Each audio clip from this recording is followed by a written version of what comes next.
السلام علیکم ورحمۃ اللہ وبرکاتہ۔ الحمد للہ وکفا وسلام علی عبادہ الذین اصطفیٰ، اما بعد۔ اللہم صلی علی سیدنا و مولانا محمد وعلی آلہ واصحابہ افضل صلواتک وعدد معلوماتک وبارک وسلم صلی اللہ تعالی علیہ وآلہ وسلم۔ محترم ناظرین و ناظرات، سامعین و سامعات، اسے قبل کی نشست میں سورہ مائدہ کی آیت نمبر 3 کا ایک حصہ وما اہل لغیر اللہ بہ پر روشنی ڈالی گئی، اور اس کے حوالے سے فاتحہ کے متعلق الحمدللہ کافی باتیں پیش کرنے کی سعادت حاصل کی گئی ہیں۔ تو ناظرین محترم،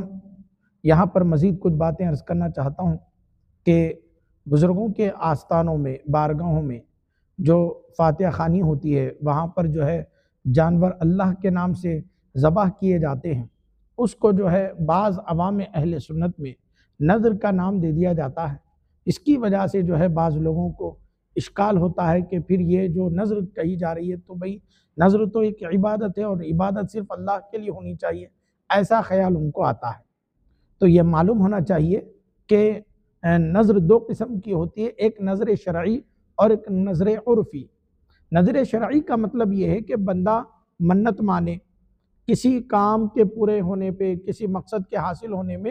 اللہ کی بارگاہ میں منت مانے، یعنی کوئی ایسی عبادت اپنے اوپر واجب کر لے جو اس پر واجب نہیں ہے۔ مثلا کہے کہ بھئی اگر میرا فلاں کام ہو گیا تو میں ایک روزہ رکھوں گا، یا میرا فلاں کام ہو گیا تو اتنی رکعت نماز پڑھوں گا۔ اس نے یہ منت مانی اور اس کا کام ہو گیا تو اس پر ایک روزہ واجب ہو جائے گا، یا نماز کا ذکر کیا تو اتنی رکعتیں اس پر واجب ہو جائیں گی۔ اس کو منت کہتے ہیں۔ اب اسی طریقے سے جو ہے ایک نذر معین ہوتا ہے، یعنی اگر وہ روزے میں ذکر کرے گا کہ فلاں دن کا روزہ رکھوں گا، یا فلاں تاریخ کا روزہ رکھوں گا، یا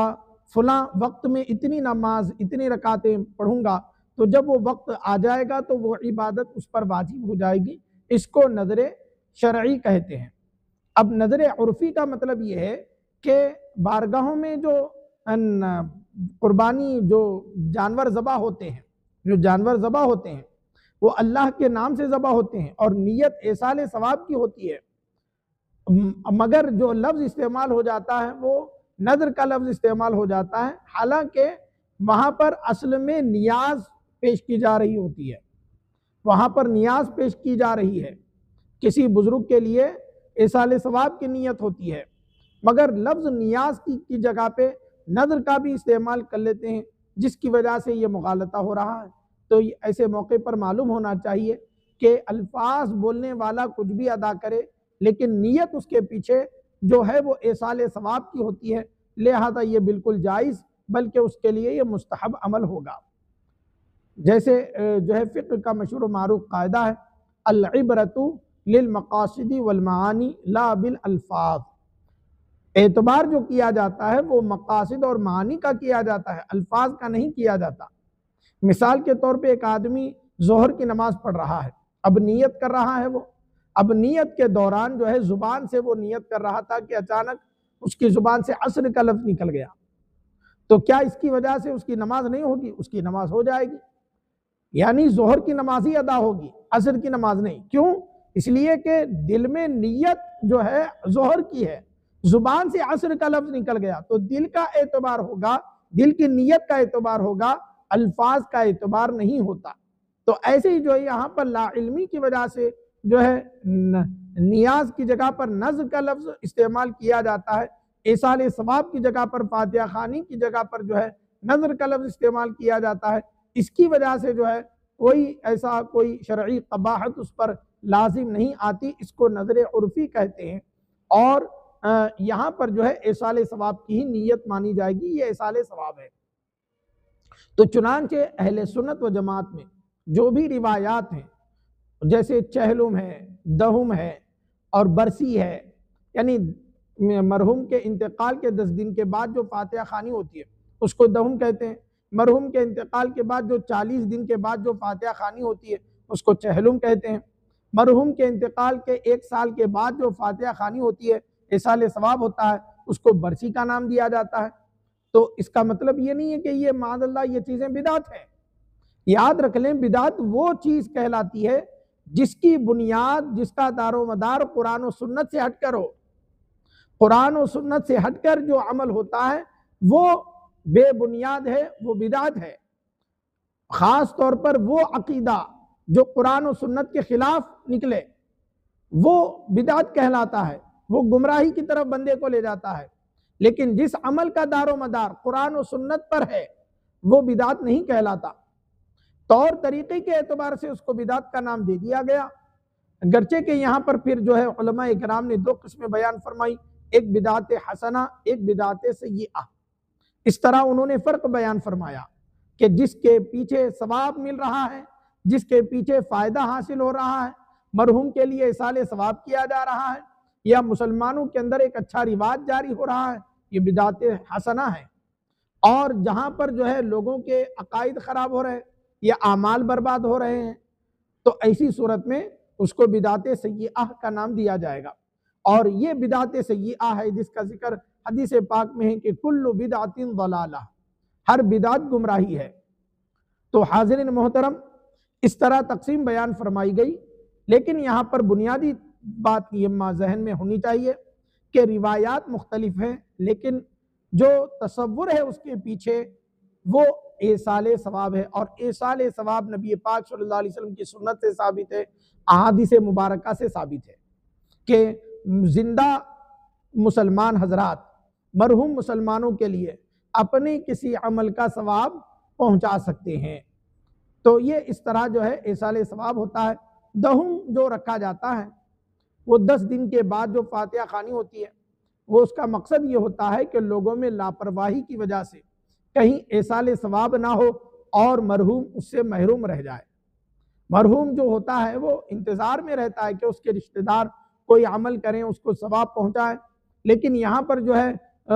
ٹال مٹول ہوتا رہے گا، کل کریں گے، پرسوں کریں گے، ترسوں 10 دن کے بعد ایصال ثواب کروں گا، فلاں دن کے بعد ایصال ثواب کروں گا، اس طرح وہ ٹالتا رہے گا۔ تو ایسی صورت میں وہاں پر مرحوم اس کا جو ہے منتظر ہے۔ تو اس لیے جو ہے 10 دن 40 دن کو تعین کر لیا گیا تاکہ لوگوں کے اندر اتنا تو کم از کم خیال ہوتا ہوگا کہ بھائی مجھے دہم کرنا ہے تو 10 دن کے اندر اپنے رشتہ دار کے لیے جو ہے اس طرح ایصال ثواب کا انتظام کرنا ہوگا، قرآن پاک پڑھنا ہوگا، یا کوئی صدقات و خیرات کرنے ہوں گے، یا دعوت و طعام کا اہتمام کرنا ہوگا۔ اس طرح جو ہے وہ ثواب کی نیت کر لے گا اور 10 دن کے بعد جو ہے وہ ثواب پہنچ جائے گا، اسی طرح 40 دن کے بعد وہ ثواب پہنچ جائے گا۔ تو لوگوں میں لاپرواہی نہ ہو، لوگوں میں پابندی ہو، اس لیے یہ دن متعین کیے گئے ہیں۔ چنانچہ جو حضرات دہم اور چہلم یا برسی وغیرہ کرتے ہیں اور اس میں جو ایصال ثواب کرتے ہیں ان کو معلوم ہونا چاہیے، خاص طور پر اولاد ہیں تو وہ اپنے ماں باپ کے لیے یہ ذہن میں رکھے کہ وہ جو بھی نیک عمل کرے گا اس کا ثواب جو ہے اپنے والدین کو پہنچانے کی نیت کر لے، اور رب کی بارگاہ میں دعا کرتا رہے کہ مولا کائنات مثلاً 11 مرتبہ اس نے درود پاک پڑھا، یا 21 مرتبہ درود پاک پڑھا، یا 101 مرتبہ لا الہ الا اللہ محمد رسول اللہ صلی اللہ علیہ وسلم کا ورد کیا، تو اس میں جو ہے وہ دعا کر لے اور نیت کر لے کہ میں جو ہے اس کا ثواب اپنے والدہ کے لیے یا والد کے لیے میں بخشتا ہوں۔ اس طرح وہ نیت کر لے گا تو وہ ثواب پہنچ جائے گا۔ یہاں پر ایک اور بات بھی ذہن میں ہونی چاہیے کہ اگر زندہ مسلمان مرحوم مسلمان کے لیے کسی عمل کا ثواب پہنچاتا ہے تو وہ ثواب بھی اس کو پہنچے گا، اور اس کے ثواب میں کوئی کمی نہیں ہوگی، اس کے ثواب میں کوئی کمی نہیں ہوگی، بلکہ یہ اگر اس کا ثواب تمام مومنین اور مومنات مرحومین کے لیے کرے گا تب بھی سب کو برابر برابر ثواب ملے گا، اور اس کے ثواب میں کمی نہیں ہوگی۔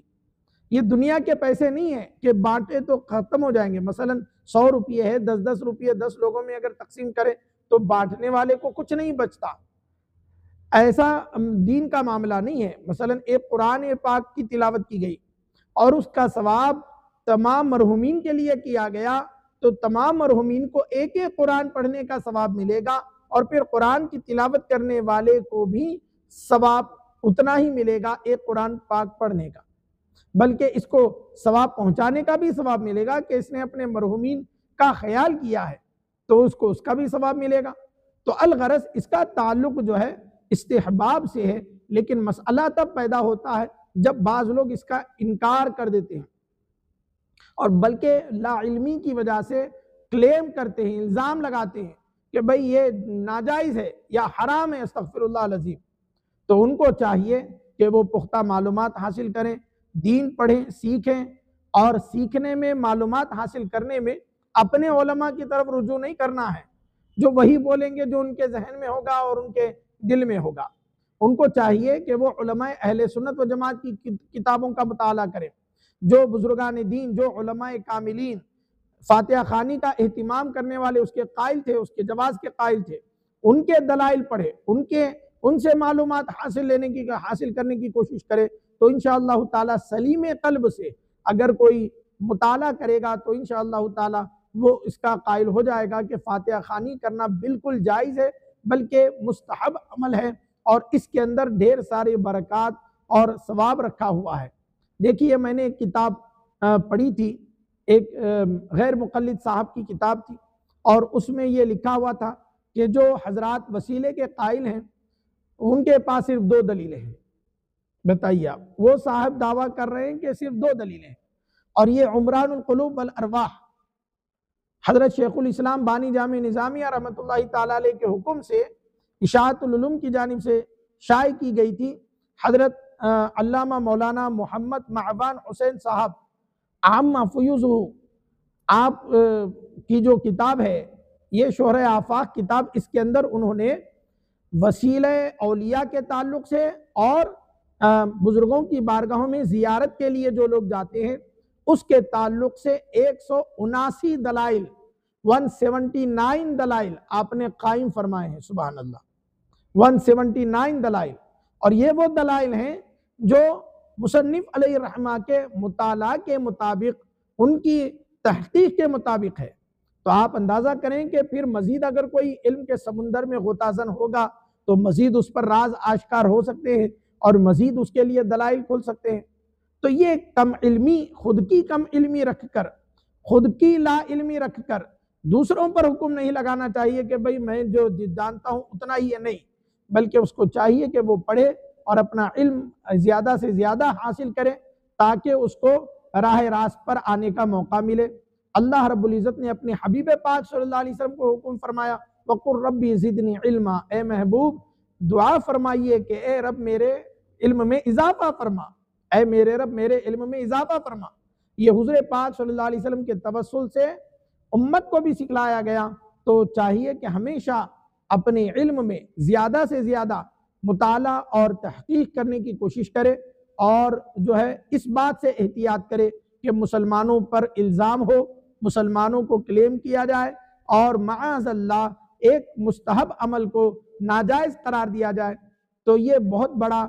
جو ہے رب کی بارگاہ میں گرفت کا بھی سبب بن سکتا ہے۔ اپنے آخرت کو خراب کرنے سے ڈریں۔ اور مسلمانوں پر الزام لگانا، اس کے بارے میں تو قرآن پاک میں کہا فرمایا گیا، فَقَدْ احْتَمَلَ بُهْتَانًا وَإِثْمًا مُبِينًا، واضح گناہ ہے، بڑا گناہ ہے، کھلا گناہ ہے الزام لگانا، تہمت لگانا کھلا گناہ ہے، اور جو ہے بہتان ہے مسلمانوں پر۔